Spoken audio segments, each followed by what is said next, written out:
ഇപ്പോൾ ചേതൻ കൂടി കോഴിക്കോട് നമ്മളോടൊപ്പം ചേരുന്നുണ്ട്. പരീക്ഷ എഴുതാനായി ചേതനുമുണ്ട്. ചേതാ, ഗുഡ് മോർണിംഗ്. ഒന്ന് പരീക്ഷ എഴുതാൻ പോയാലോ? താല്പര്യമുണ്ടോ? ഒരു പരീക്ഷ എഴുതിയതാണ് മനു. എഴുതിയാണ് ഈ വഴിക്കായതല്ലേ? ശരി, കോഴിക്കോട്ടേക്ക് പറ പറ.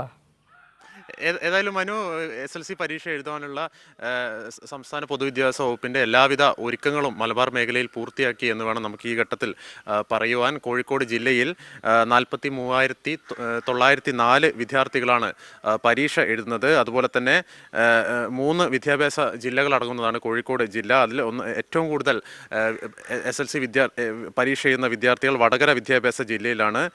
16,002 വിദ്യാർത്ഥികളാണ് ഇവിടെ പരീക്ഷ എഴുതുന്നത്. രണ്ടാമത് കോഴിക്കോട് വിദ്യാഭ്യാസ ജില്ലയാണ്.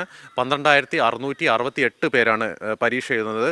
മൂന്നാമത് താമരശ്ശേരി വിദ്യാഭ്യാസ ജില്ലയാണ്. 15,194 പേരാണ്. 7 പേർ പ്രൈവറ്റായിട്ടും പരീക്ഷ എഴുതുന്നുണ്ട്.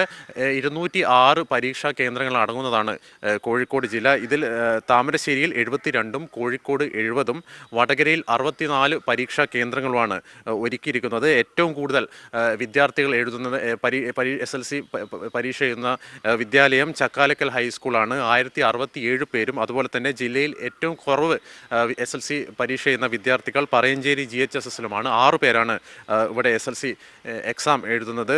അതുപോലെ തന്നെ മലപ്പുറം റവന്യൂ ജില്ലയിലെ മലപ്പുറം വിദ്യാഭ്യാസ ജില്ലയിലാണ് ഏറ്റവും കൂടുതൽ കുട്ടികൾ പരീക്ഷ എഴുതുന്നത്. 28,358 വിദ്യാർത്ഥികളാണ് ഇവിടെ പരീക്ഷ എന്നത്. ഒരുക്കങ്ങളെ സംബന്ധിച്ച് വിശദീകരിക്കുകയാണെങ്കിൽ ഞാൻ നേരത്തെ സൂചിപ്പിച്ചതുപോലെ ഒരുക്കങ്ങളൊക്കെ പൂർത്തിയായിട്ടുണ്ട്. ചീഫ് ഡെപ്യൂട്ടി ഇൻവിജിലേറ്റർ നിയമനം അടക്കം പൂർത്തിയായിട്ടുണ്ട്. പരീക്ഷാ ജോലിക്കായി 3000-ഓളം വിദ്യാർത്ഥികളെ പരീക്ഷാ ജോലിക്കായി 3000-ഓളം അധ്യാപകരെ ജില്ലയിൽ വിന്യസിച്ചിട്ടുണ്ട്. അതുപോലെ തന്നെ പരീക്ഷത്തിൻ്റെ സുഗമമായ മേൽനോട്ടത്തിനും സ്പെഷ്യൽ സ്ക്വാഡും രൂപീകരിച്ച് മുന്നോട്ട് പോകുന്നുണ്ട് മനു. ശരി, ഏതായാലും കുട്ടികൾ മികച്ച രീതിയിൽ പരീക്ഷ എഴുതട്ടെ. അവർക്ക് എല്ലാവിധ ആശംസകളും ഒരിക്കൽ കൂടി പറയുകയാണ്.